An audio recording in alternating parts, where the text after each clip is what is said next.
Hi friends, welcome to golden money savings video. இன்னைக்கு என்ன video பார்க்க போறோம்னா 10 லட்சத்துக்கு பாத்தீங்கன்னா லேண்ட் வாங்கணும். ஸோ அதுக்கு பாத்தீங்கன்னா 20 பவுன் தான் கையில இருக்கு. ஸோ அதை வச்சு அடகு வச்சு 10 லட்சத்துக்கு லேண்ட் வாங்க முடியுமா அப்படிங்கறத ஒரு கால்குலேஷன்ஸோட பார்க்க போறோம். இது பாத்தீங்கன்னா நம்ம சப்ஸ்கிரைபர் கேட்டிருந்தது தான். ஸோ இது எல்லாருக்குமே ஒரு மோட்டிவேஷனலா இருக்கும். ஸோ கண்டிப்பா வீடியோ ஃபுல்லா பாருங்க. ஸோ அவங்களுக்கு நான் ஒரு சின்ன கால்குலேஷன்ஸ் போட்டிருக்கேன். ஸோ அவங்க சொன்ன 20 பவுனுக்கு 10 லட்சம் அடகு அமௌண்ட் கிடைக்குமான்னு தெரியல. பட் அவங்க விற்கணும் அப்படிங்கிற ஒரு தாட்லயுமே சொல்லியிருந்தாங்க. சோ என்ன பொறுத்தவரை நான் எப்பயுமே சொல்றது நகையை விற்கவே விற்காதீங்க. ஏன்னா உங்களுக்கே தெரியும், ரியலா எல்லாருமே பார்த்துட்டு இருக்கீங்க, கண்ணுக்கு முன்னாடியே நகை ரேட் பீக்ல போயிட்டு இருக்கு. சோ இன்னுமே கூட ஆகும். இன்னைக்கு நம்ம 10 சவரன் வச்சிருக்கோம் அப்படின்னா இன்னும் ஒரு 10 வருஷம் கழிச்சு அந்த 10 சவரனோட வேல்யூ பாத்தீங்கன்னா 20-30 சவரனோட அமௌண்ட்டுக்கு நிற்கும்.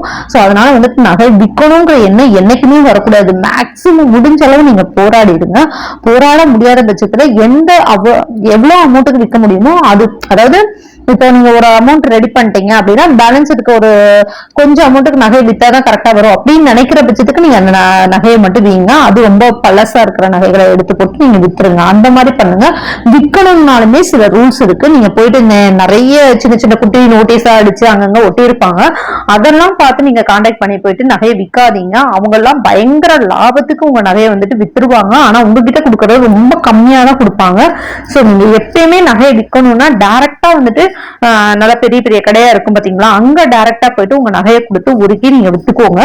நீங்க இந்த மாதிரி சின்ன நகையை உங்க நகையை வித்து தரப்படும், நல்ல ஒரு லாபத்துக்கு வித்து தரப்படும், எங்க கிட்ட கொண்டு கொடுங்க அப்படின்னு சொல்லிட்டு நோட்டீஸ் போட்டிருக்கவங்ககிட்டயோ அப்படி உள்ள சின்ன சின்ன கடைகள்லயே போயிட்டு நீங்க நகையை விற்கவே விற்காதீங்க. அவங்க முக்கால்வாசி அமௌண்ட்ல பாத்தீங்கன்னா உங்களுக்கு ஒரு 100%ல அவங்க ஒரு 20% கிட்டாச்சும் அவங்க அந்த அமௌண்ட்டை எடுத்துப்பாங்க. அது 80% தான் உங்களுக்கு வரும். அதுவே நீங்க ஒரு பெரிய கடையில நான் சொன்ன மாதிரி லலிதா, பீமா, ஜிஆர்டி அந்த மாதிரி கடைகளில் போயிட்டு நீங்க விற்கணும்னு பிளான் பண்ணீங்கன்னா உங்களுக்கு 100% அமௌண்ட் கிடைக்கும். அவங்களுக்கு என்ன அழுக்கு அந்த மாதிரி ஒரு விஷயங்கள்ல கழிவு போக உங்களுக்கான அமௌண்ட் கண்டிப்பா தாராளமா கிடைக்கும். ஸோ இதை நல்லா நோட் பண்ணி வச்சுக்கோங்க. விற்கணும்னா அந்த மாதிரி போயிடுவீங்க. இப்படி போயிட்டு குட்டி குட்டி கடையிலயோ இல்ல யார் பேச்சையும் கேட்டு கொண்டு போய் விட்டு அமௌண்ட் லாஸ் பண்ணிக்காதீங்க. இந்த மாதிரி நிறைய பேர் பண்ணி நான் பார்த்திருக்கேன். எனக்கு மெசேஜுமே வந்திருக்கு. எனக்கு தெரிஞ்சவங்களுமே அந்த மாதிரி அதாவது என்ன சொல்றது, போஸ்ட் மரம் எல்லாம் வச்சிருப்பாங்க பாத்தீங்களா, அந்த போஸ்ட் மரத்துல ஒட்டி இருக்க நம்பரை நோட் பண்ணி அவங்க போயிட்டு ஒரு ரொம்பலாம் இல்லைங்க, ஒரு 4 கிராம் என்னமோ சம்திங் தான், அதை கொண்டு போய் விற்கிறதுக்கு பாத்தீங்கன்னா அவங்களுக்கு கிடைச்ச அமௌண்ட் ரொம்ப ரொம்ப கம்மியான அமௌண்ட். ஸோ அது பில்லு எல்லாம் கொடுத்துருந்தாங்கன்னா நான் கண்டிப்பா அதை வச்சு வீடியோ போட்டிருப்பேன். அவங்க எதுவுமே ஒரு ப்ரூஃபே இல்லாம அந்த காசை வாங்கிட்டு இருந்திருக்காங்க. அப்புறம் நாங்க எங்களுக்கு தெரிஞ்சவங்களை எல்லாம் வச்சு சத்தம் போட்டு எப்படி ஏமாத்துறீங்க அப்படின்னு சொல்லிட்டு அந்த காசு கொஞ்சம் கொடுக்குறோம்னு சொன்னாங்க. ஆனா ரிட்டர்ன் வரவே இல்லை. அது கொஞ்சம் பிரச்சனையாச்சு. அது அந்த மாதிரி போயிடுச்சு. சோ அதனாலதான் நான் சொல்றேன், எப்பயுமே விற்கணும்னா யோசிச்சுட்டு எங்க போய் விற்கலாம் அப்படிங்கறதையும் பார்த்துட்டுவீங்க. மேபி விற்கிறதுக்கு முன்னாடி பல டைம் யோசிச்சுக்கோங்க. நகையை விற்காம இருக்கிறது ரொம்பவே பெஸ்ட். விற்கணும் அதான் வழி அப்படின்னா அதுக்கப்புறம் நீங்க நான் சொன்ன மாதிரி பெரிய கடைகள்ல போயிட்டு நீங்க வித்துக்கோங்க. அதுவுமே 4-5 கடைகளை ஏறி இறங்க. ஒரே கடைக்கு போய் ஒரே கடையில பண்ணாதீங்க. லலிதா போறீங்களா, லலிதாலே பண்ணணும்னு நினைக்காதீங்க. பீமாக்கு போங்க, ஜிஆர்டி போங்க, தங்கமேல் போங்க. ஸோ அந்த மாதிரி எல்லாமே நியர்பை பக்கம் பக்கமா தான் இருக்கு. அதனால ரொம்ப அலைச்சலும் கிடையாது. உங்களுக்கு பக்கம் பக்கமா தான் இருக்கு. அப்படிங்கிற பட்சத்துல ஒரு கடைக்கு 4 கடை ஏறி இறங்கி எங்கெங்க ரேட் எப்படி கொடுக்குறாங்க அப்படிங்கிறத பாருங்க. எங்க உங்களுக்கு அதிகமான அமௌண்ட்டுக்கு உங்க நகையை எடுத்துக்கிறாங்களோ அங்க நீங்க வித்துருங்க. ஸோ அதை நீங்க ஃபாலோ பண்ணிக்கோங்க. சோ இப்ப பாத்தீங்கன்னா 10 லட்சம் லேண்டோட வேல்யூ. ஆனா 20 பவுன் கையில இருக்கு. அவங்க சேலரி பாத்தீங்கன்னா 13,000 தான். சோ இதை வச்சு பாத்தீங்கன்னா எனக்கு 10 லட்சத்துக்கு எனக்கு தேவை. இன்னும் 1 வீக் தான் இருக்கு எனக்கு டைம். எனக்கு ஒரு கால்குலேஷன்ஸ் போட்டு சொல்லுங்கன்னு சொல்லி கேட்டிருக்காங்க. சோ கண்டிப்பா உங்களுக்கு இது யூஸ்ஃபுல்லா இருக்கும் இந்த வீடியோ பார்த்தா. சோ இவங்க அனுப்பிச்சிருந்த கமெண்ட் எனக்கு ரொம்பவே டச்சா இருந்துச்சு. ஏன்னா 13,000 தான் சேலரி, லேண்டோட வேல்யூ 10 லட்சம், 20 பவுன் இருக்கு, விற்கலாமா அடகு வைக்கலாமா அப்படின்னு தான் கேட்டிருந்தாங்க. கடன் வாங்கலாமா அப்படின்ற மாதிரி அவங்க மென்ஷன் பண்ணவே இல்லை. எனக்கு ரொம்பவே சந்தோஷமா இருந்துச்சு. ஸோ இப்படிதான் நாங்க பிளான் பண்ணோம். இவங்க சொன்ன மெசேஜ் தான் என் மைண்டுக்குள்ள நான் வீடு வாங்கும் போது எனக்கு யோசிச்சது. நம்ம கிட்ட நகை இவ்வளவு இருக்கு, இவ்வளவு அமௌண்ட் ரெடி பண்ணிருக்கோம். ஸோ மேற்கொண்டு கொஞ்சம் அமௌண்ட்னா நம்ம வெளில வாங்கிக்கலாம். ஆனா ரொம்ப ஃபுல் அமௌண்ட்டையும் நம்ம வெளில வாங்கணும்னா நம்ம ரொம்ப கடன்ல மூழ்கிடுவோம். நமக்கு வீடும் போயிடும். அப்படிங்கிற மாதிரிதான் யோசிச்சு எங்க வீட்டுல எல்லாம் நகை அடகுக்கிறதுக்கு முன்னாடி பல விஷயங்கள் யோசிச்சாங்க. ஆனா நான் நகை பரவாயில்ல, நம்ம நகை அடகுல இருக்கு, பரவாயில்ல, விற்கல, எனக்கு அதனால திருப்பிக்கலாம் அப்படிங்கிற ஒரு பிளான் எல்லாம் பண்ணி நாங்க பண்ணணும். ஸோ அந்த மாதிரி இவங்க சொன்ன விஷயம் எனக்கு ரொம்பவே நல்லா இருந்துச்சு, ரொம்ப பிடிச்சிருந்துச்சு. ஸோ எப்பயுமே இந்த மாதிரி யோசிங்க, உங்ககிட்ட பொருள் சேர்ந்துருச்சா அதுக்கப்புறம் நீங்க லேண்ட் வாங்குறத பத்தி யோசிங்க. ஸோ அப்படி யோசிக்கும் போது அது சக்சஸா போய் முடியும். நீங்க உங்க பொருளை வச்சு நீங்க லேண்ட் வாங்கும்போது அது உங்களோட பொருள், வித்தாலும் அடகுல வச்சாலும் அது உங்களுக்கான விஷயமா போயிடும். அதுவே நீங்க கடன் வாங்கினீங்கன்னா அந்த கடனை கட்ட முடியாம நீங்க வாங்கின லேண்டையோ வீடியோ விற்கிற ஒரு நிலைமைக்கு போயிடும். ஸோ அதனால கடன் மட்டும் வாங்காதீங்க, வேற வழி இல்லாம நீங்க வேணா கடன் வாங்கிக்கலாம். அது வந்து ரொம்ப அதிகமான அமௌண்ட் கடன், அதாவது ஒரு 100%ல 70% கடன் அப்படின்னா அது வந்து சத்தியமா நிலைக்காது.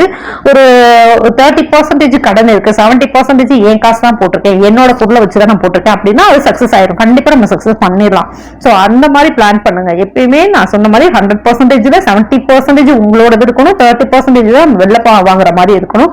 ஸோ அப்படிதான் இவங்களுமே என்கிட்ட கேட்டிருக்காங்க. ஸோ இவங்களுக்கும் தாராளமா அவங்க லேண்ட் வாங்க முடியும், 100% வாங்க முடியும். ஸோ அவங்க சொன்ன அந்த 20 பவுன் அடகு வச்சே அந்த அமௌண்ட் ரெடி பண்ணிக்க முடியும். எக்ஸ்ட்ரா கொஞ்சம் அமௌண்ட்டுக்கு மட்டும் சில வந்து விஷயங்கள் நான் சொல்லியிருக்கேன், சில மெத்தட் சொல்லியிருக்கேன். ஸோ அதை ஃபாலோ பண்ணி நீங்க அந்த அமௌண்ட்டை ரெடி பண்ணிக்கலாம். இந்த வீடியோ உங்களுக்கு கரெக்டா செட் ஆயிடுச்சு அப்படின்னா கண்டிப்பா கீழே கமெண்ட் பண்ணுங்க, எனக்கு ரொம்பவே சந்தோஷமா இருக்கும். ஸோ வீடியோல ஃபுல்லா பாருங்க, நான் வந்து ஒரு கால்குலேஷன்ஸ் போட்டிருக்கேன், அதுல மூலமா உங்களுக்கு எல்லா விஷயமும் புரியும். ஸோ சேலரி வந்து பார்த்தீங்கன்னா 13,000 சொல்லியிருந்தாங்க, 20 பவுன் நகை சொல்லியிருந்தாங்க, லேண்டோட வேல்யூ வந்து 10 லட்சம் சொல்லியிருந்தாங்க. ஸோ இன்னொரு முக்கியமான விஷயம் இதில் நான் சொல்கிறேன், ஒரு மோட்டிவேஷனலாக கூட நீங்கள் எடுத்துக்கோங்க. இப்படி வந்து நகை சேமிச்சனால மட்டும்தான் இதை அடகு வைக்க முடியுது. இதை அடகு வைக்கிற மூலியமாக தான் அவங்க லேண்ட் வாங்கணும்னு ஒரு எண்ணமே வருது. இந்த நகை இருந்தனால தான் இந்த எண்ணமே அவங்களுக்குள்ள வந்திருக்கு. ஸோ 13,000 சேலரி வச்சுலாம் நம்ம இவ்வளவு சாதிக்க முடியாது. ஒரு நகையை சேர்த்து வச்சு அந்த 13,000 சேலரினால தான் இந்த நகையை சேமிக்கணுன்ற எண்ணம் வந்திருக்கு. இந்த நகையை சேமிக்கிறதுனால தான் லேண்ட் வாங்குறோன்ற எண்ணம் வந்திருக்கு. ஸோ அதனால வந்துட்டு அமௌண்ட் கம்மியா இருக்கு, 13,000 தானே இதெல்லாம் ஒரு சேலரி அப்படிலாம் யோசிக்காதீங்க. ஸோ எவ்வளோ நம்ம சம்பாதிக்கிறோமோ அதில் வந்துட்டு ஃபர்ஸ்ட் நகையை சேமிங்க. நகையை சேமிச்சதுக்கு அப்புறம் லேண்ட் வாங்குறதுக்கு பிளான் பண்ணுங்க. ஸோ அதிகபட்சமாக 20 பவுன் 30 பவுன் அந்த மாதிரி நீங்க சேர்த்துட்டீங்கன்னா உங்களுக்கான நீங்க வாங்க போற லேண்டோ இல்லை லேண்டோட சேர்ந்த வீடோ வாங்க போறீங்கன்னா அதுக்கு கொஞ்சம் அமௌண்ட் நீங்க போடும்போது உங்களுக்கு வந்துட்டு வெளியில வட்டி கொடுக்க வேண்டிய அமௌண்ட் அந்த மாதிரி விஷயங்கள் வராம தவிர்த்துக்கலாம். ஸோ ஈஸியா வந்து பாத்தீங்கன்னா கடனை அடைக்க முடியும். அதாவது கொஞ்சம் அமௌண்ட் வெளில வாங்குறத நீங்க அடைக்க முடியும். ஸோ இதை நீங்க கண்டிப்பா ஃபாலோ பண்ணிக்கோங்க. அதனால தான் நான் எல்லாருக்கிட்டையும் சொல்றது நகையை எடுங்க. நீங்க வந்து கோல்டு காயினா எடுத்தீங்கன்னா அதெல்லாம் மேபி அடகுக்கு எடுத்துக்கிறது ரொம்பவே கஷ்டம். சில பேங்க்ல எடுத்துக்கிறாங்க, சில பேங்க்ல எடுத்துக்கல அப்படின்னா ரொம்பவே கஷ்டமா இருக்கும். அதுக்கும் பாத்தீங்கன்னா ஒரு சில பேங்க்ல வந்துட்டு லிமிட்டட் தான் வச்சிருக்காங்க. கோல்டு காயின் அடகு எடுத்துக்கிறதா இருந்தாலும் லிமிட்டட் தான். இப்போ எனக்குலாம் ஒரு பேங்க்ல பாத்தீங்கன்னா 50 கிராம் மட்டும் தான் எடுத்துப்பாங்க கோல்டு காயின். மற்றபடி வந்து ஜுவல்லரி அப்படின்னா நம்ம வந்து 35 லட்சம் வரையும் நம்ம லோன் வாங்கிக்கலாம். ஸோ அந்த மாதிரிலாம் இருக்குது. அதனால நீங்கள் யோசிச்சுட்டு நீங்கள் அதுக்கப்புறம் நகையாக எடுக்கலாமா இல்லை கோல்டு காயினாக எடுத்துக்கலாமா அப்படிங்கிறத பிளான் பண்ணிக்கோங்க. ஏன் நான் கோல்டு காயின் எடுக்கிறத வந்துட்டு நான் ரொம்ப வந்து இம்பார்ட்டன்ட் கொடுக்காம நகைக்கே இம்பார்ட்டன்ட் கொடுக்குறேன்னா, நகையாக இருக்கும்போது நம்ம வியர் பண்ணிக்கலாம், ஒரு அர்ஜென்ட்டுன்னா நம்ம கொண்டு போய் அடகு வச்சுக்கலாம். ஸோ அந்த மாதிரி விஷயத்துக்கு வந்து பார்த்தீங்கன்னா நகை யூஸ் ஆகும். இதுவே கோல்டு காயின்னா நம்ம வீட்டுக்குள்ளே மட்டும்தான் இருக்கும். மேபி அதை வந்துட்டு நம்ம அடகு வைக்கிறதுக்கு அதிகபட்சமாக யூஸ் பண்ண மாட்டோம். இப்போ என்கிட்ட வந்து பார்த்தீங்கன்னா 2 சவரன் கிட்ட கோல்டு காயின் இருக்கு. ஆனா இருந்தாலுமே நான் வந்து பாத்தீங்கன்னா அதை அடகு வைக்கிறதுக்கு எனக்கு வர மாட்டேங்குது. எனக்கு குட்டி குட்டியா இருக்கு, அதுல போய் என்னத்தடா வைக்க போறோம் அப்படிங்கிற மாதிரி தோணும். இதுவே 2 பவுன்ல நகை இருந்துச்சுன்னா நான் கண்டிப்பா கொண்டு போய் அடகு வச்சிருவேன் ஒரு எமர்ஜென்சி அப்படிங்கிற பட்சத்துல. ஸோ அதனால வந்து பாத்தீங்கன்னா அந்த கோல்டு காயினுக்குமே ஒரு கிராமுக்கு கொடுக்குற வேல்யூ வந்துட்டு கம்மியாக கொடுக்குறாங்க. இப்போ ஒரு கிராம் வந்துட்டு 4,580 4,600 கொடுக்குறாங்க ஜுவல்லரிக்குன்னா, கோல்டு காயினுக்கு வந்துட்டு ரொம்பவே கம்மியாக கொடுக்குறாங்க. ஸோ அந்த மாதிரியெல்லாம் இருக்குது. ஸோ அதெல்லாம் நீங்கள் பார்த்துக்கோங்க. இப்போ இவங்க கேட்டதுக்கு வந்துட்டு நம்ம சொல்லிடலாம். 20 பவுன் வந்து பார்த்தீங்கன்னா மேபி ஸ்டோன் அந்த மாதிரி இருந்துச்சுன்னா 1 கிராம் கிட்ட லெஸ் பண்ணுவாங்க. அது வந்து கம்மியான ஸ்டோன் இருந்துச்சுன்னா 1 கிராம் கிட்ட லெஸ் பண்ணுவாங்க. இல்லை அதிகமாக ஸ்டோன் இருந்துச்சுன்னா நான் சொன்ன மாதிரி பார்த்தீங்கன்னா 2 கிராம் 3 கிராம் கூட லெஸ் பண்ணுறதுக்கு வாய்ப்பு இருக்குது. ஸோ அதை உங்களோட ஜுவல்லரியை பொறுத்து நான் வந்துட்டு இதில் 1 கிராம் மட்டும் லெஸ் பண்ணி 19 பவுன் எடுத்திருக்கேன். ஸோ ஒரு கோல்டு லோனோட அமௌண்ட் 1 கிராம் வந்து பார்த்தீங்கன்னா 4,580 ரூபா.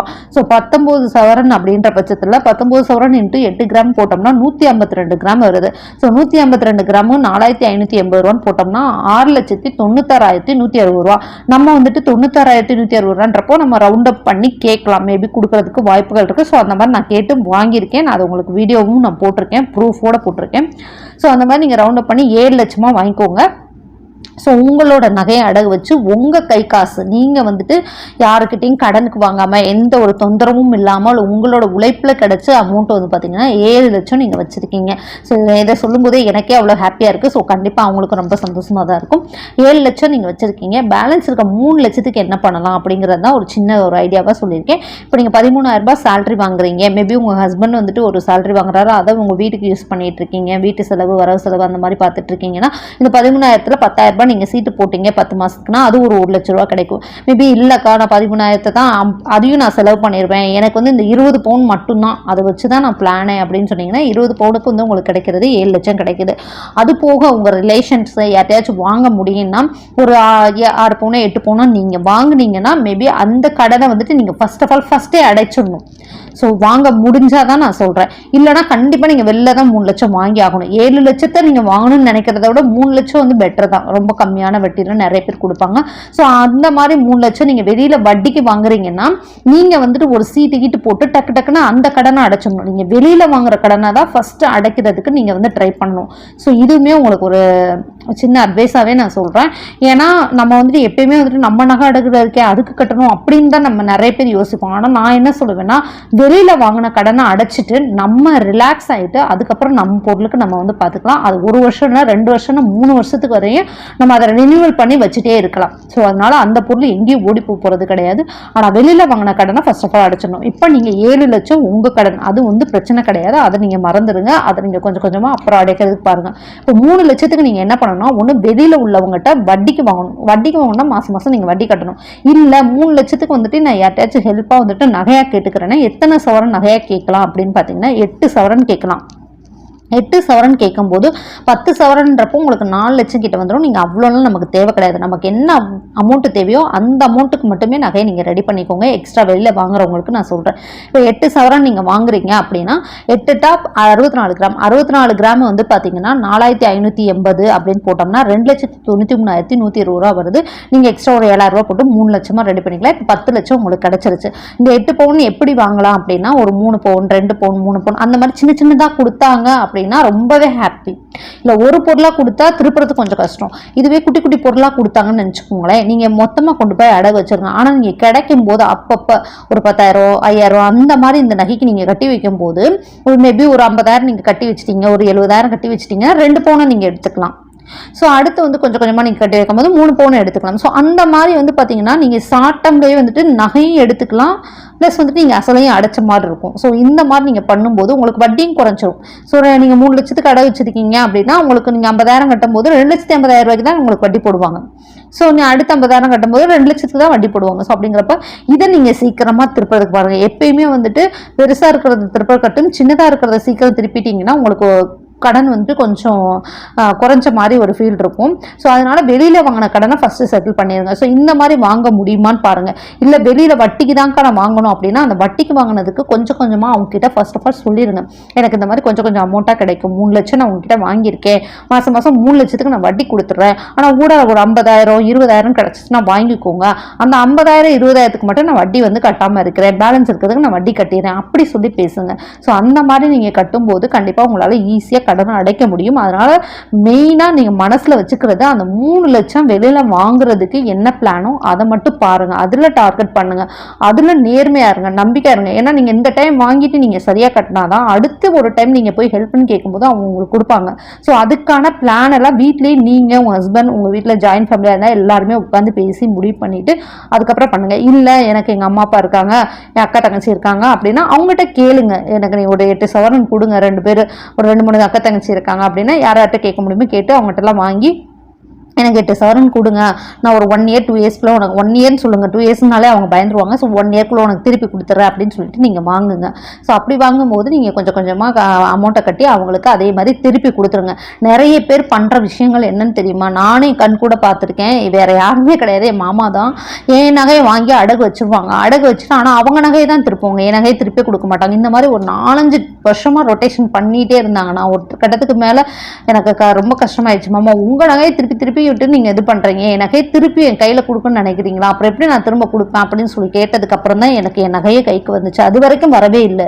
எத்தனையோ டைம் அவங்க நகையை திருப்புறதுக்கு பார்த்துருக்காங்க, வச்சு என் நகையை திருப்புறதுக்கு பார்க்கவே இல்லை. ஸோ அந்த மாதிரியெல்லாம் நீங்கள் பண்ணீங்கன்னா திரும்ப கொடுக்கறதுக்கு நான் அதுக்கப்புறம் கொடுக்கவே இல்லை. என்கிட்ட இருந்துச்சு, ஆனாலும் எனக்கு கொடுக்க மனசு வரல. அமௌண்ட்டாக வேணா நீங்கள் வாங்கிக்கோங்க, 5000 ரூபாய் 10,000 ரூபாய் காசாக கூட கொடுத்துருப்பாரு. ஆனால் பொருள் கொடுத்தோம்னு நமக்குள்ள மன கஷ்டம் வருதுன்னு சொல்லிட்டு நான் கொடுக்குறதே கிடையாது. ஸோ ஒரு ஹெல்ப் கொடுக்குறோன்னா நம்மளோட தான் மதிக்கிறது கிடையாது, அவங்களோட தான் திருப்புறது. அந்த இன்ட்ரெஸ்ட் அதை நான் கண் கூட பார்த்துட்டேன். ஸோ அதை வச்சு எங்களுக்குள்ள சண்டையே கூட வந்துச்சு. அதுக்கப்புறம் நான் நகை வாங்கினதுக்கப்புறம் நான் கொடுக்கவே இல்லை. ஸோ இந்த மாதிரியெல்லாம் பண்ணக்கூடாதுன்றதை நான் சொல்ல வரேன். ஸோ நம்ம ஒரு ஹெல்பிங் மைண்டில் கொடுக்குறாங்க அப்படின்னா அதை கரெக்டாக நம்ம பயன்படுத்திக்கணும். பரவா கொடுத்தாங்க, டக்குன்னு கொடுத்துட்டாங்களே அப்படிங்கிற ஒரு எண்ணம் வரும்போது திரும்ப நம்ம ஹெல்ப் கேட்டால் கொடுப்பாங்க. ஆனால் இது வந்து சில பேர் யூஸ் பண்ணிக்காம மிஸ்யூஸ் பண்ணிட்டுறாங்களா, அப்படி இருக்கும்போது திரும்ப கேட்டால் கிடைக்கவே கிடைக்காது. அது வந்து வேற வேற மாதிரி போயிடும். ஒருத்தவங்க இன்னொருத்தவங்ககிட்ட சொல்லுவாங்க, இவட்ட கொடுத்தேன், கொடுத்தது வரவே இல்லை, போராடி வாங்கினேன், அதனால நீ எல்லாம் கொடுத்துறாதன்ற மாதிரி அப்படி பேச்சு வந்து யாருமே கொடுக்க மாட்டாங்க. இதெல்லாம் கிராமத்தில் நடக்கிற விஷயம். அதனால தான் நான் உங்ககிட்ட இதையும் ஷேர் பண்ணுறேன். ஸோ முடிஞ்ச அளவு நீங்கள் இந்த மாதிரி வந்துட்டு யார்கிட்ட வாங்கினாலும் ஒழுங்காக கொடுத்துருங்க, அதுதான் நல்ல பழக்கம். ஸோ இந்த வீடியோ பிடிச்சிருந்துச்சுன்னா லைக் பண்ணுங்க, சப்போர்ட் பண்ணுங்க, சப்ஸ்கிரைப் பண்ணுங்க. உங்களுக்கு வேற ஏதாச்சும் டவுட் இருந்துச்சுன்னா கீழே கமெண்ட் பண்ணுங்க, நான் கண்டிப்பாக ரிப்ளை பண்ணுறேன். வீடியோ போட முடியும் அப்படிங்கிறதுக்கு தான் நான் வீடியோ எடுத்து போட முடியும், எல்லாத்துக்குமே நான் வீடியோவை போட முடியாது. ஸோ அதனால தான் வந்து நான் சில இதுக்கெல்லாம் வந்து பார்த்தீங்கன்னா வீடியோ பண்ணுறதில்ல. ஏன்னா நிறைய பேர் கேட்குறீங்க. ஸோ அதுக்கு வந்து பார்த்தீங்கன்னா கமெண்ட்லேயே நான் ரிப்ளை பண்ணுறேன். ஸோ இந்த வீடியோ எப்படி இருக்குன்னு சொல்லிட்டு கமெண்ட் பண்ணுங்கள். தேங்க்யூ.